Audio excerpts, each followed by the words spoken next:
도대체 대한민국의 금리 인하는 언제 할까요? 정치권도 정부도 심지어 한국개발연구원도 금리 내려라 한 지가 오래됐습니다. 그렇지만 한국은행은 요지부동이었거든요. 지금 그러면 금리를 언제쯤 내릴 건가? 8월 17일 18일 8월 17일 18일이면 내릴까요? 글쎄요. 그러면 실질적으로 검토위가 열리는 날이 8월 21일 21일인가요? 그러면 금리를 내릴까요? 봐야 되지만 지금 현재까지는요. 금리를 내리지 않는다예요. 동결의 방점이 있습니다. 서울경제가 이코노미스트하고요. 경제학 교수 23명을 대상으로 설문조사를 했습니다. 그랬더니 금리를 동결한다가 82.6%예요. 19명이 금리 동결한다예요.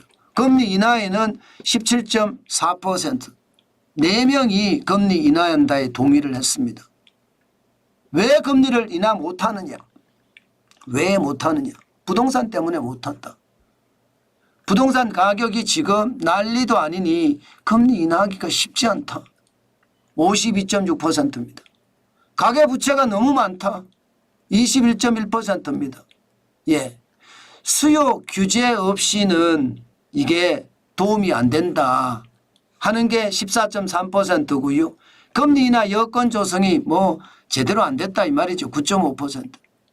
결국은 전체적으로 보면 부동산 가격 인하하고 부동산 가격이 무섭다고 가계부채가 무섭다. 이 두 개만 합치니까 73.7%입니다. 부동산 가격에 대한 두려움이 굉장히 크다는 겁니다. 참 이런 것을 보면 금리 인하가 참 쉽지 않다 이렇게 이야기할 수가 있겠죠.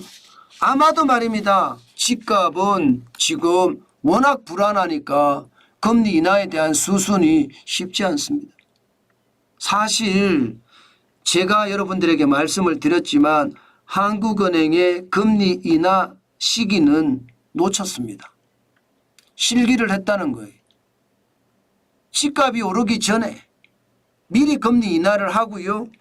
스트레스 DSR을 예정대로 도입했었어야 돼요.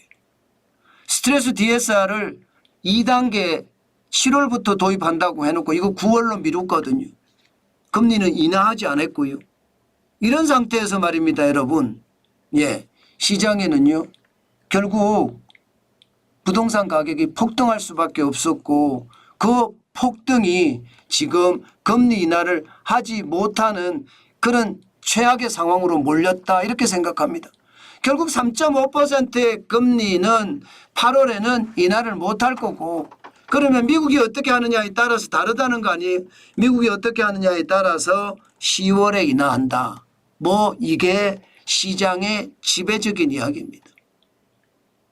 8월에는 절대 인하 안 한다는 거죠. 그러면 아직까지 고통은요. 고금리의 고통은 계속 간다는 거예요. 그런데 이 고금리 고통이 금방 끝날 것인가 한번 우리가 생각해 볼 필요가 있습니다.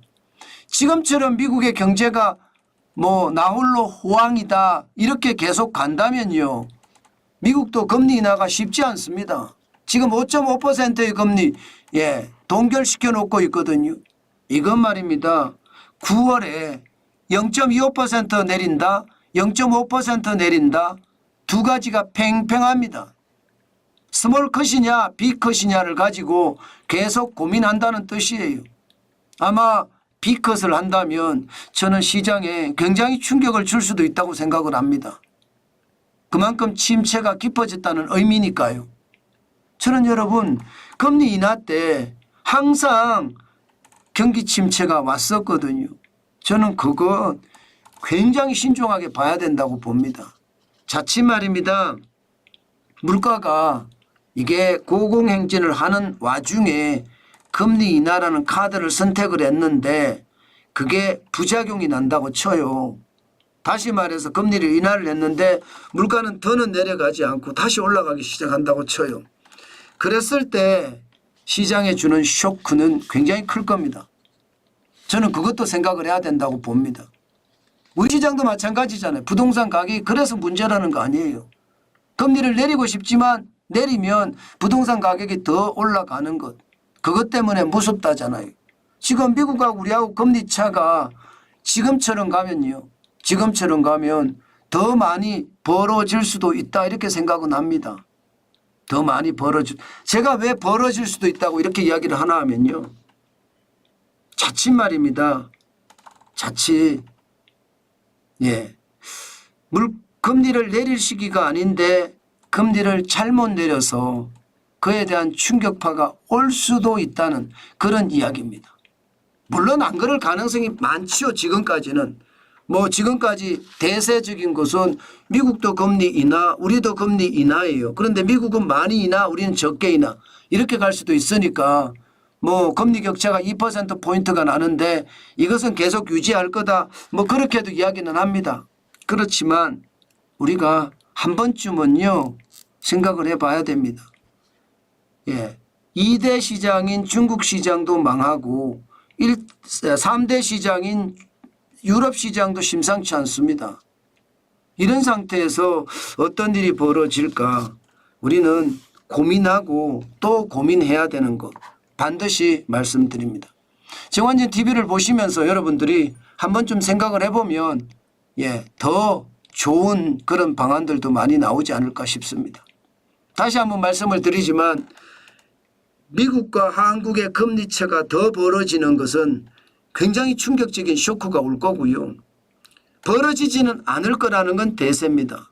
그러나 벌어질 수도 있다는 것을 항상 염두에 두고 우리가 생각해야 된다는 것 다시 한번 말씀 올립니다.